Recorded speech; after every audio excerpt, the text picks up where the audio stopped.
Hi, welcome to another episode of Marcus Reads and Reviews, and in this episode we're going to take a look at the space opera Leviathan Wakes by James S.A. Corey. Now, the first thing we should note is James S.A. Corey isn't in fact a real person. They're the pen name of Daniel Abram and Ty Frank. Now, I'd read all three in the series before I knew that, and I only found out that because I was reading an article looking for more information about the series and if there was any more books. Now, this is a space opera. It's an epic yarn set in space. However, it's not your Star Wars kind of galaxy far away thing. It's quite a sort of gritty, realistic space opera. It's set in the near future, where mankind has colonised Mars, the asteroid belt, and some of the outer planets, so the moons of Saturn and Jupiter and that kind of thing. And the sort of realism there is there, so it's not. You know, we've got no warp drives. Travel in our solar system takes a long time. It follows Newtonian physics. So it's kind of like if you've ever watched the science fiction series Babylon 5, and if you haven't, you should pause this video and go and buy it from the iTunes store or Amazon or wherever you get DVDs from nowadays, and watch it. It is an epic science fiction series. But the spacecraft in there move just like they do in this book. So they have to burn their engine to go out, then drift, and then turn it around and slow down.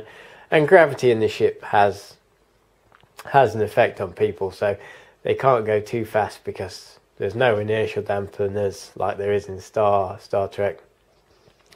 So if they go too fast, people on board turn into a mushy goo.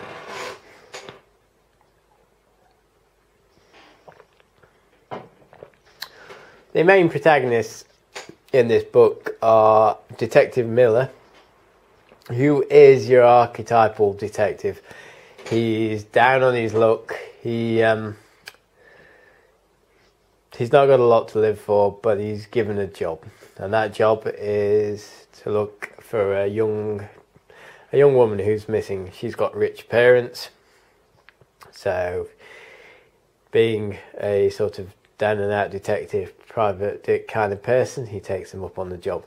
And the other protagonist is Jim Holden, who starts off as an officer on an ice race to mining ice for the outer planets, the belters. Not the most original term for people that live out in the asteroid belt, but it gives it some kind of authenticity. So he's doing that, and in a plot arc that starts off with a bit of a slow burn, but a slow burn that keeps you interested. These pairs set about their business, and before you know it, the happy-go-lucky, mostly lucky Jim Holden ends up working with Detective Miller. Well, I say working, they work together on the plot that's unfolding, and it starts to unfold at quite a speed, and it also unravels. There are twists in here, and I like those twists. In the sequel, Caliban's War, and the third in the series, Abaddon's Gate, those sort of plot twists keep going, but this is the first in the series, and I think it gives the biggest sort of plot twist, sort of wow, didn't expect that, that was amazing, that kind of thing. It is a non-stop adventure that I read. I bought this in 2011 when it was released, and I chewed through it, and it's 560 odd pages, so it's 561 pages. So it's not a small book, but it's one of those books that gets you and you read it. And then I had to wait a year for the sequel. I reread this before the sequel. I've read the sequel and the third in the series only once. But I can tell you right now that I will read all three again. Just talking about it now to give you guys a taste has made me want to read this book again.